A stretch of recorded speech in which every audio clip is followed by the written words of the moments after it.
दोस्तों, एक आम इंसान को पता नहीं होता है कि बैंक में रखे रखे उसके पैसों की मात्रा कम हो जा रही है। और सबसे बड़ी बात तो यह है कि हमें लगता है कि हमारी पैसों की वैल्यू बढ़ रही है, लेकिन बैंक हमें आने वाले कुछ सालों में बहुत ही नीचे गिराने वाला है। और आप जाने अनजाने में कुछ ऐसी गलतियां कर रहे हैं जिनका रिजल्ट आगे चल कर के बहुत बुरा हो सकता है। आज की इस वीडियो में मैं आपको बताने वाला हूँ कैसे बैंक्स और बैंक में रखे हुए आपके पैसे धीरे धीरे आपको गरीब बना रहे हैं। दोस्तों, अगर हम बढ़ते हुए इन्फ्लेशन की तुलना करें तो फिर आपके पैसों की मात्रा बहुत ही कम हो जा रही है। अगर आप इस चीज़ को आज नहीं समझते हो तो आप अपनी पूरी लाइफ में पछतावा करोगे। इसलिए इन पॉइंट्स को समझना बहुत ही ज़्यादा इम्पोर्टेंट है। Now point number 1, why not to keep your money in the bank. दोस्तों, बैंक आपको लालच देती है कि अपना पैसा आप मेरे बैंक में रखो, जिसकी वजह से आपको इंटरेस्ट रेट मिलेगा और फिर आपकी पैसों की वैल्यू धीरे धीरे करके बढ़ जाएगी। लेकिन दोस्तों, एक्चुअली में इसका जस्ट अपोजिट होता है। आपके पैसों की वैल्यू वहाँ पर बढ़ती नहीं है, धीरे धीरे करके आपके पैसों की वैल्यू कम हो जाती है। एवरेज डेटा के अकॉर्डिंग बैंक्स आपको 2 से 3% का इंटरेस्ट रेट देता है और इन्फ्लेशन आज की डेट में 7.5 से 8% की स्पीड पर पहुँच गया है। अगर कोई सामान आपको आज 1000 रुपये में मिल रहा है तो वो नेक्स्ट ईयर में 1080 में मिलेगा। और बैंक आज भी आपको 2 से 3% का रिटर्न दे रही है।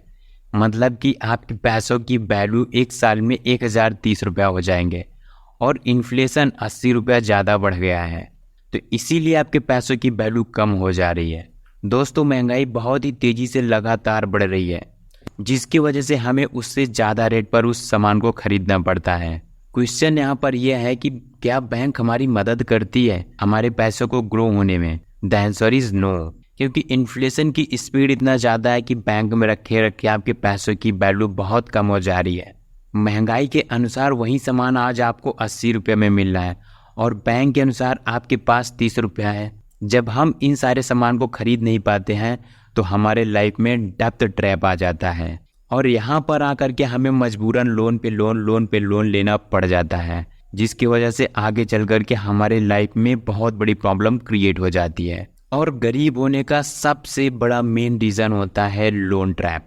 दोस्तों, लोगों को ऐसा मानना है कि घर पर पड़े पड़े हमारी पैसों की वैल्यू कम हो रही है और बैंक हमें 2 से 3% का इंटरेस्ट रेट मिल रहा है तो हमारे पैसे सेफ हैं एंड हमारे पैसे सिक्योर हैं और डायरेक्टली और इनडायरेक्टली हमारे पैसे ग्रो कर रहे हैं। क्या आपको पता है, जब भी आप अपना पैसा बैंक में जमा करते हो तो बैंक वाले उस पैसों को उठा करके स्टॉक मार्केट या फिर ऐसे जगह पर इन्वेस्टमेंट करते हैं जहां पर उन्हें 15 से 17% का रिटर्न मिलता है उस पैसों पर।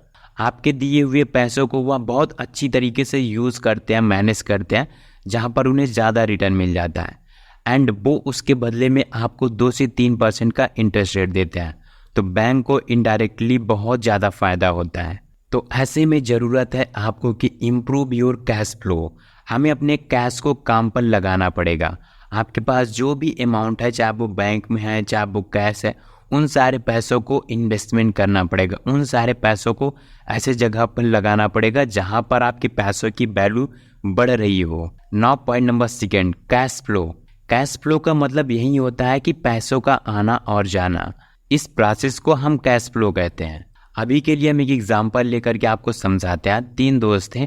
पहले दोस्त का नाम राहुल था, दूसरे का नाम श्याम था और तीसरे का नाम रीना था। राहुल जो था वो पुअर क्लास से बिलोंग करता था एंड जो श्याम था वह मिडिल क्लास फैमिली से बिलोंग करता था और जो रीना थी वह रिच क्लास फैमिली से बिलोंग करती थी।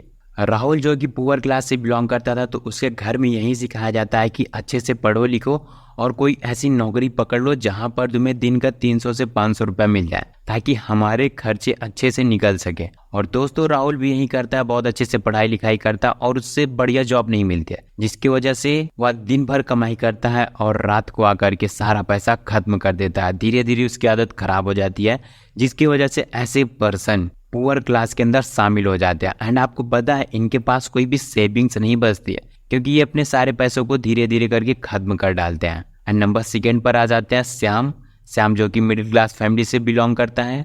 श्याम भी एक अच्छे कॉलेज से पास आउट हुआ है और श्याम की सैलरी है 30,000 रुपये पर मंथ। श्याम कहता है कि हमारी सैलरी जब 15,000 रुपये थी, 20,000 रुपये थी, तब तो हमारे पैसे कुछ बच जाते थे और आज की डेट पर हमारी सैलरी 30,000 रुपये है, लेकिन महीने के अंत तक आते आते हमारे पैसे कहाँ खर्च हो जाते हैं हमें बिल्कुल भी अंदाज़ा नहीं लगता है, जिसकी वजह से हमारे पास सेविंग्स नहीं हो पाती है। पैसों की प्रॉब्लम होने की वजह से हम लोन ले लेते हैं, EMI पर सारी चीज़ों को परचेज करना शुरू कर देते हैं। दोस्तों, हम सब कहीं ना कहीं मिडिल क्लास फैमिली से बिलोंग करते हैं और यहीं पर आकर के सारे लोग फंस जाते हैं और हमारे पैसों की वैल्यू इतना ज़्यादा नहीं बढ़ती है क्योंकि हम अपने पैसों को सेविंग करना जानते हैं, लेकिन हम अपने पैसों को इन्वेस्टमेंट करना नहीं जानते हैं। अगर हमने इन्वेस्टमेंट करते भी हैं तो FD में इन्वेस्टमेंट कर देते हैं, जहां पर हमें लगता है कि बहुत अच्छा रिटर्न मिल रहा है। सो नाउ थर्ड पॉइंट पर आ जाते हैं रीना, जो कि एक रिच क्लास फैमिली से नहीं बल्कि एक रिच माइंडसेट फैमिली से बिलोंग करती है, जहां पर रीना को बचपन से सिखाया जाता था कि पैसे क्या होते हैं, कैसे कार्य करते हैं, हमें अपने पैसों को कैसे मैनेज करना है, कहाँ पर इन्वेस्टमेंट करना है, कैसे सेविंग करना है।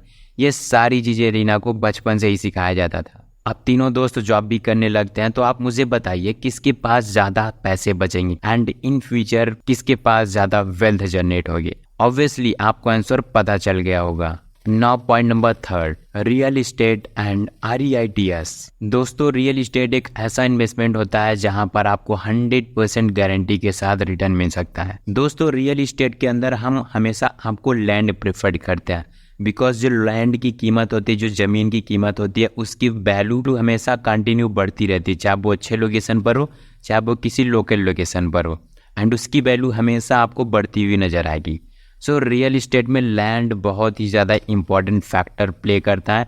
अगर आप रियल इस्टेट में इन्वेस्टमेंट करना चाहते हो तो फिर आपको लैंड में ज़रूर इन्वेस्टमेंट करना चाहिए, क्योंकि जस्ट बिकॉज अगर आप फ्लैट में इन्वेस्टमेंट करते हो या फिर कहीं ऐसी जगह पर इन्वेस्टमेंट करते हो तो वहाँ पर क्या होता है कि आपके पैसों की वैल्यू कम हो जाएगी, क्योंकि आने वाले टाइम पर वो जो फ्लैट होते हैं वो पुराने हो जाते हैं एंड वो परमानेंटली नहीं रहते हैं।